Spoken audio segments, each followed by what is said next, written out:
Welcome back to another episode of the Edge of Leaders show. I am Pragya, and on today's episode, we're sitting down with the CEO and founder of Jama Face Beauty, Abbie Jama. Abbie is transforming the landscape of makeup for women and crafting a brand that celebrates individuality and the wide spectrum of rich skin tones. Thank you so much for joining us today, Abbie. Thank you for having me. Of course. And like many women out there, including myself, you were also a tomboy growing up. So just walk us through your journey and what inspired you to start this makeup brand, and what are some values that you think is making your brand successful today? One of the reasons why I started was by accident first. It was more because I wasn't allowed to wear makeup. I was a tomboy. I was wearing pants all most of my life. And I started watching people, how they feel about makeup. And I noticed that there's not a lot of product for us for darker skin. So I was observing my mom, my parents, my aunts, and then I started doing high school plays, and I noticed that there wasn't enough foundations or color for darker skin. And I was like studying certain things, and then my parents, obviously they're old-fashioned, they wanted me to go to university, and that was not my path. And then I started doing medical aesthetic, and I just learned meeting people to help me produce and create my own line. First, I work with different big companies behind the scenes just to learn their business side of it. And I learned by making mistakes and getting up. And what makes my line different, it's really made for women who looks like me. It's for everybody, but I started passionately with people who looks like me. So for me, it's encouraging people to look after themselves and just their body. Yeah, and that's commendable. I remember high school plays with everybody with the same kind of makeup, and they're all looking like white ghosts on the stage. And nothing to do with us. Yeah, and I absolutely agree with you. So what are some products with Jama Face Beauty that are highly popular amongst the people, because it's such a competitive market? So I'm sure there's some best sellers out there. So one of them I'm wearing today is sugar brown sugar, but it's what I never wear brown often. I always wear red. Everybody knows me as red lipstick, and that's why I started, because I really love red lipstick statements. So my most popular is my liquid velvet line. Most popular from that line will be Scandalous. I like certain I like names. the name. Yes, and it's red, and it's one of the only color that I notice about. It's good for darker to lighter skin. So it's my most popular one. Nude is my next popular one. Sugar brown, cocoa. So my whole line is very popular when it comes to liquid, because I think people are tired of the traditional lipsticks. So they like the lipstick, the liquid, and it's dry matte. So this is what I'm wearing, and it doesn't dry your lips. So it's something that I'm really passionate, and I listen to feedbacks. I always listen and I always grow, and I love making mistakes, because for me, the only way I can learn is making mistakes. Yeah, absolutely. And it looks pretty. Thank you. And I also feel like somebody who doesn't know much about makeup, the first thing they're going to pick is a lipstick. Yes. Yeah, so I think that's amazing. I wanted to do lipstick because I think for targeting everybody, but my line has eyeshadows. My line has, I'm going to start in the next 6 months, skincare. Because to me, skincare, the foundation of the skin, everything is skincare. So in the next 6 months, I'm going into the skincare department. And that's exciting. It's really, because I'm 45 years old this year. And if the first question people ask me is, how do you keep your skin the way it is? Because you do not, let me tell you, you do not look 45 years old. Every interview I do or any conference I go to, is first thing I say to people is like, I'm 45 years old, because people don't take me seriously, or the ideas that I put in the business. So I'm like, I'm a 45-year-old, whatever age I was at the time, and I'm turning 45 this year, and people just like, what do you do on your skin? So I really want to teach people that. What's the secret? I joke, I say stress, yeah, mom of a teenager, but honestly, it's basic. Don't sleep with your makeup, sunscreen. When we think about basic things, we have so much social media telling us you have to use this. We don't need that much. It's just a basic moisturizer, sunscreen, taking off your makeup. I've been wearing makeup since I was 20 years old. I never slept with my makeup on. I can go out late at night, come home. I never sleep with my makeup. I think that's just small changes in your life and the lifestyle. You have to be taking care of your body. Yeah, I agree. The small changes make all the difference. Yes. You're also a founding member of the Immigrant Women in Business. Yes. So how has that been, and what has been the changes that you've observed so far with that? I am very passionate about it. I started helping since I was 13 years old. I'm an immigrant, and there was no help when I came to this country 31 years ago. So watching my mom and my family just discovering themselves in this country without any help was amazing to me to watch them. And thank God my parents speak the language. People like my background didn't speak the language. So I watched that, and I started helping at 13, 14, 15 all my life. And then I met the founder, and I fell in love with her. And they adopted me, and I'm part of the member. And to me, it's incredible how you can help a woman and can help a whole village. Yeah. So for me, watching these amazing, beautiful, talented women come into this country, they have their own background back home, their education, but they come here and they're like naked because they have to start from zero. Exactly. And they're resilient that they don't want to drop and just give up. They don't wanna gives give me up. hope. Yeah. Because I was lucky to come as a child, but these women comes older. Yeah. And to not giving up gives me the energy to help them. Yeah. And it's my job, it's my duty as a daughter of an immigrant mom and myself as a first generation immigrant to give back. And what changed? We give them a platform to have the audacity to dream again, Yeah. to encourage them. So all the founders are immigrants, all the members are immigrants. So if I'm here, I have the next person and the next person help. So it's always I'm giving back. That's so amazing. Because I'm passionate about that part. No, I agree with you that when you're a child new to a country, it's easier to adapt and learn things. But when you're an adult moving to a new country, it's very difficult, and you have to, you cannot give up, but you have to learn a lot. Yes. So, is there a success story from IBW, or just something that's just been with you and just that exemplifies the nature of the business and how you're helping women out there? The founder, I always tell her, what does she eat? She's had this energy that I cannot describe to you that's contagious to all of us.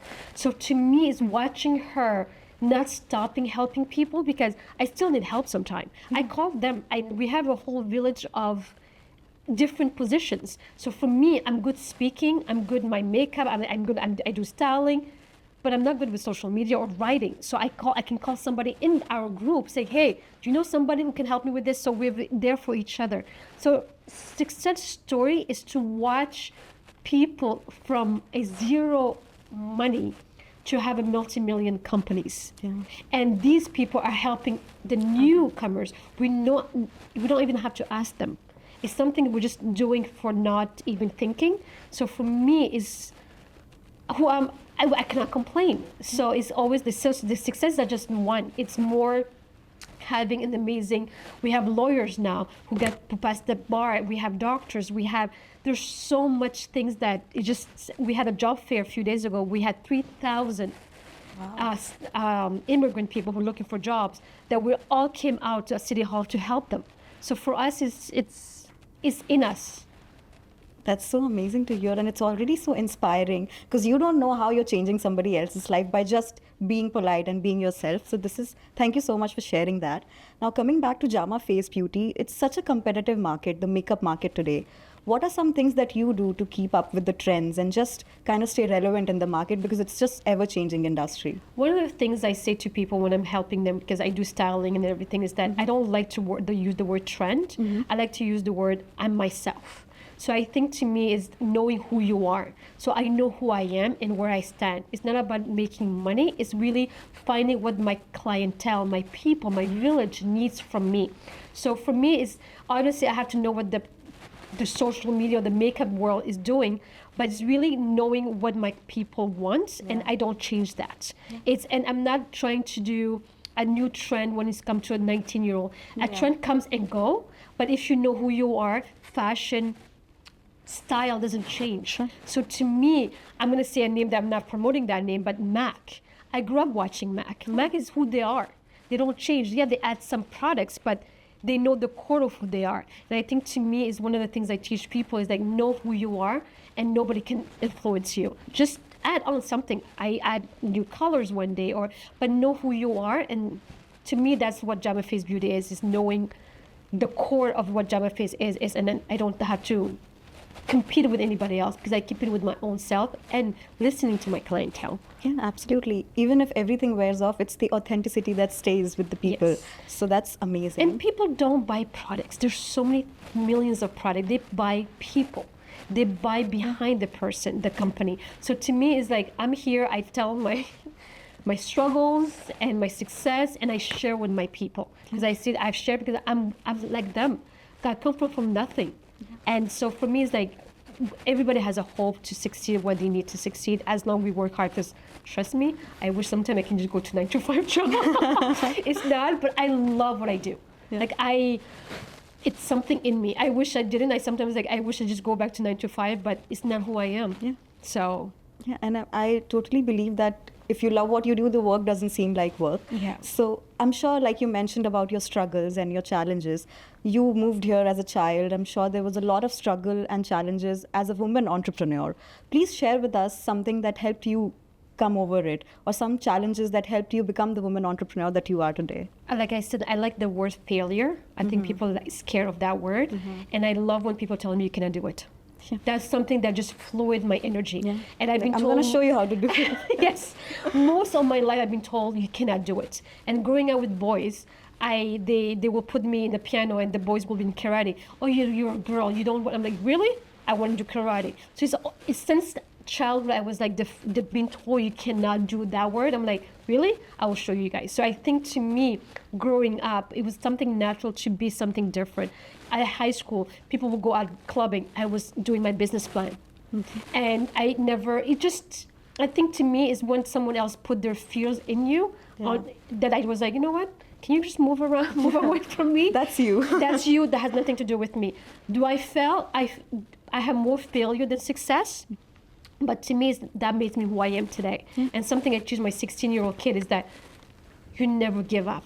You know who you are. And I went to a few days ago in university to talk to some young, amazing kids, first-generation immigrants, been here for a year, 2 years, and listening to their stories and the resilience they have. And I was telling them that the word failure doesn't need to be in their vocabulary because you just need to. And for me, I speak French. My English is my third language. And for years, I hated to speak in public because I hated my accent. And now I'm like, you know what? This is me. If I cannot pronounce that word, I cannot pronounce that word. Yeah. So I think to me, it's just be yourself. I really encourage people just to be who we are. So I don't there's challenge every day. Breathing is challenging sometimes. Life is challenging. You watch the news, it's like you just want to give up. But breathing, living, and just there's hope.